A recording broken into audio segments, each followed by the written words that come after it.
और जैसा कि आपको पता है कि हरियाणा के अंदर काफ़ी सारे ज़िलों के अंदर चुनाव का बिगुल बज चुका है। 23 नवंबर को चुनाव जो होंगे वो पार्षद और ब्लॉक समिति मेंबर के होंगे और 2 नवंबर को इनके अंदर जो पहले चरण के चुनाव है पंचायत के और पंचों के और सरपंच के चुनाव होने वाले हैं। तो उसी को लेकर के अभी हम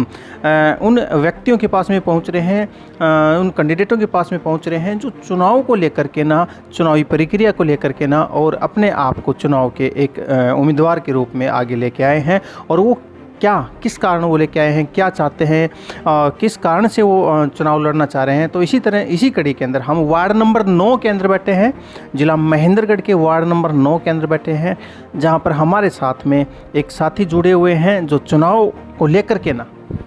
और मैदान में आए हैं। अब पूछते हैं, ये भाई राष्ट्रपाल यादव है जो मोहल्ला से हैं और इन्होंने क्या है मेरे को पहले बता दिया था कि भाई मैं चुनाव इसलिए लड़ रहा हूँ कि मेरे को गांव और समाज सहयोग करेगा, क्योंकि उन्होंने हमें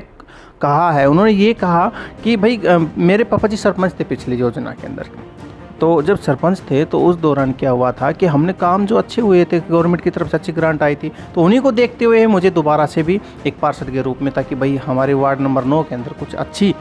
चीज़ें आए, जो ग्रांट आए, वो सारी चीज़ें आए। तो इसको लेकर के हम चुनाव लड़ रहे हैं और हमें एक तरह से गांव और समाज लड़वा रहा है चुनाव जब लड़ रहे हैं। ये मेरा अपना चुनाव लिए जो सरपंच है वर्तमान में, जो अभी एक्स तो हो ही गए हैं। तो रविंदर जी हमारे साथ में जुड़े हुए हैं। तो रविंदर जी, सबसे पहले नमस्कार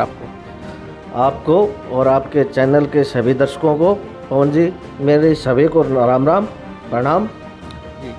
जैसे कि सर आपने बहुत अच्छे तरीके से बखूबी से आपने सरपंची की है, यानी कि आपने हर काम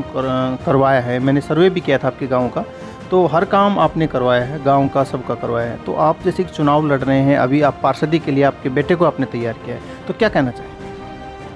पवन जी, मैं ये कहना चाहता हूँ कि पहले भी हमारे परिवार से लेडीज सरपंच थी जी। हमने लेडीज से गांव में ना, लेडीज को होते हुए भी लेडीज ने भी अच्छा परफॉर्मेंस दिया, गांव में अच्छा कार्य करवाया जी। और गांव ने ये डिसाइड किया, गांव के लोगों ने, समाज के लोगों ने, बाहर भीतर के जो भी जान पहचान गांव के थे, उन सभी ने ये कहा कि भाई जिस तरह तुमने गांव का काम करवाया है, इसी तरह अपने वार्ड नंबर 9 का भी ना कार्य कराए। इसीलिए इसी बेस को लेकर के मैं एक एम्प्लॉइज होते हुए मैं एम्प्लॉइज हूँ, सरकारी नौकरी में हूँ, इसलिए मैंने यही विचार अपने बेटे पे रखे जी। अपने बेटे को लेके आया राष्ट्रपाल को, ताकि मैं इसके माध्यम से चुनाव को लेकर लोगों के बीच में जाऊंगा। और जो अगर मेरे को आप लोगों ने सहयोग अगर साथ हुआ और जीत हासिल हुई, तो मैं वार्ड नंबर 9 के हर गांव में खेल, स्वास्थ्य के लिए, खेल के लिए और क्या नाम से एजुकेशन के लिए भरपूर कोशिश करूंगा। जो मेरे से होगा, सरकारी तंत्र से जो लाया जाएगा वो मैं लेके आऊँगा। काफ़ी बार क्या होता है कि गाँवों के अंदर अभी काफ़ी हमारे प्रतिभाएं हैं, इधर लोकल में हम देखते हैं बहुत सारे ऐसे बच्चे हैं जो खेल के लिए आगे दौड़ते हैं, लेकिन उनके लिए उचित जगह नहीं है खेलने की। तो उनके लिए किस तरह की व्यवस्था, अगर आप आ भी जाते हैं, आपको चुन लेती है जनता, तो किस तरह की व्यवस्था क्या जाए? ऐसा है, अगर राष्ट्रपाल को अगर जनता चुनती है तो राष्ट्रपाल को गांव के सरपंच से लेकर, समिति मेंबर से लेकर ना, और इनको साथ लेकर ना, जो ज़मीन का, जो खेल के लिए पड़ती जो ज़मीन है, उसका आवंटन करवा के सरकार से पूरी खेल ग्राउंड की, पूरी खेल सामग्री की प्रत्येक गांव के लिए इस प्रकार का पूरी कोशिश की जाएगी, ताकि खेलों को बढ़ावा देने के लिए हमारे बच्चे खेल मैदान भी हो, खेल नर्सरियाँ भी हो। और ये हम सब सरपंचों से मिलके, जो वर्तमान में जो सरपंच बनेंगे, उन सब से मिलके, समिति मेंबर से, गांव के सहयोग से, और उनके लिए स्पेशल ज़मीन को अलाट करवाएंगे और गवर्नमेंट से इस चीज़ की स्पेशल मांग की जाएगी। तो ये तो जैसे कि हो गया बच्चों के लिए। अभी एक समस्या ये भी बनी हुई है कि हमारे क्षेत्र की बहन बेटियां हैं, वो कोचिंग के लिए, जैसे कि हमारे यहाँ से उधर टिल्ली जाती हैं, नारनौल या महेंद्रगढ़ या रेवाड़ी या कनीना, तो उनको समस्याएँ उत्पन्न होती है काफ़ी बार। तो देखो ये एक मेरा आइडिया है कि अगर आप बन जाते हैं, आपका जो लड़का है बन जाता है, तो मैं एक मेरा उनसे भी परामर्श है कि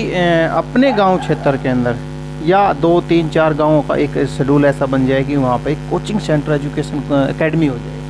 ये पवन जी आपने बहुत अच्छी बात बताई भी, और ये मेरे विचार में भी था जी सर। कि इस तरह के गरीब बच्चे, बहन बेटियां जो बाहर नहीं जा पाती, समय पे बस वगैरह सुविधा नहीं मिल पाती और समय भी नहीं दे पाती, उनके लिए ना हम छोटे छोटे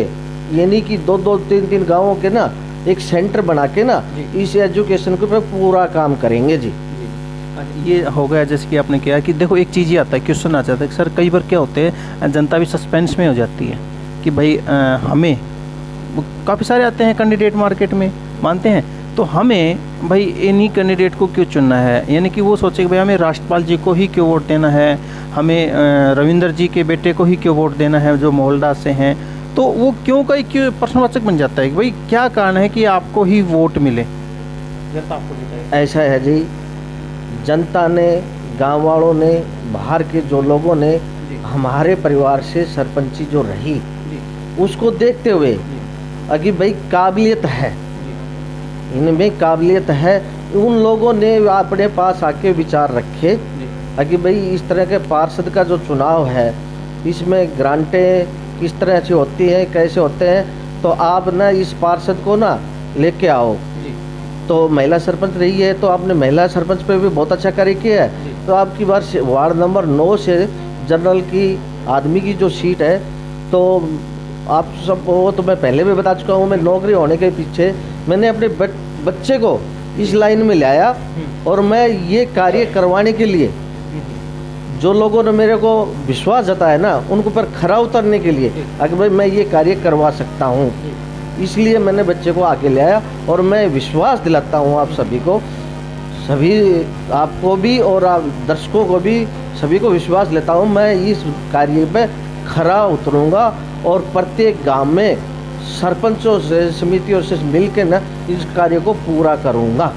तो जैसे कि आपको मैंने बताया कि एक मेरा क्वेश्चन होता है प्रत्येक कैंडिडेट से, प्रत्येक उम्मीदवार से मेरा क्वेश्चन होता है कि, और वो मैं यहाँ नहीं करूँगा, क्यों नहीं करूँगा, क्योंकि मैंने इनको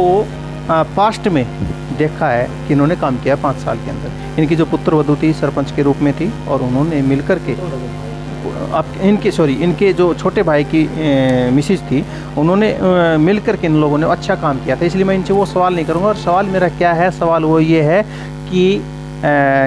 कुएं के मेंढक मेरा हमेशा होता है, एक उम्मीदवार से, प्रत्येक उम्मीदवार से होता है, लेकिन यह नहीं करने वाला। कुएं के मेंढक की एक मैं आपको बताना चाहूँगा क्या होता है कि वो जब बरसात के मौसम में ना टर करके बाहर आ जाते हैं, यानी कि चुनावी माहौल में बाहर आ जाते हैं और उसके बाद में वो गायब हो जाते हैं, चाहे वो कोई भी सरपंच बने, पंच बने, पार्षद बने, समिति बने, एमएलए बने, एमपी बने, कोई भी बने, ऐसा होता है, हुआ है, आप सबको पता है, सब जनता को पता है। लेकिन यहाँ वो क्वेश्चन इसलिए नहीं होगा क्योंकि मैंने 5 साल इनके साथ में इनका कार्यकाल को देखा है, तो ये वो चीज़ नहीं है कि सिर्फ बरसात के टाइम पे, यानी कि चुनाव के टाइम पे बाहर पे आएंगे और वो भाई वो चीज़ होगी और उसके बाद में छुप जाएंगे, ऐसा कुछ भी नहीं है, क्योंकि ये चीज़ हमने प्रत्यक्ष रूप से देखी है, इसलिए मैं ये चीज़ आपसे नहीं पूछना चाहूँगा सर। और ये सही है, सही चुने,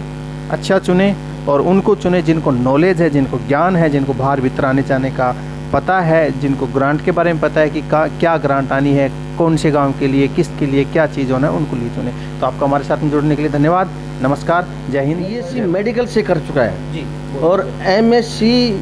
योगा से कर रहा है, फाइनल ईयर है की बार। तो मैं कह रहा हूँ एजुकेशन में भी हमने इसको बहुत अच्छी तरह से की, तो ये इस तरह का ज्ञान भी रखता है। राष्ट्रपाल जी, जैसे कि आप चुनाव लड़ रहे हैं, तो आप क्या कहना चाहेंगे? मैं यही कहना चाहूँगा कि मैं अपने वार्ड 9 के लिए बहुत अच्छा काम करूँगा। जैसे मेरी चाची ने और पापा जी ने जैसे गांव के लिए अच्छे अच्छे काम किए हैं, गांव को साफ़ सुथरा किया है, वैसे ही मैं वार्ड नंबर को अच्छे से मेंटेन करके रखूँगा। हर जिसको जो ज़रूरत होगी सुविधा की वो सभी गांव को उपलब्ध कराई जाएगी गवर्नमेंट के थ्रू, जो हमें ग्रांट मिलेगी उसके अनुसार। आप कुछ कहना चाह रहे थे? बस जी, मैं आप सभी का धन्यवाद करना चाहता हूँ। और सभी का धन्यवाद आपका हमारे साथ में जुड़ने के लिए, और बहुत जल्दी आपको रिजल्ट भी मिल जाएगा, अभी तो शुरुआत ही घोषणा हुई है। नमस्कार, जय हिंद, जय भारत।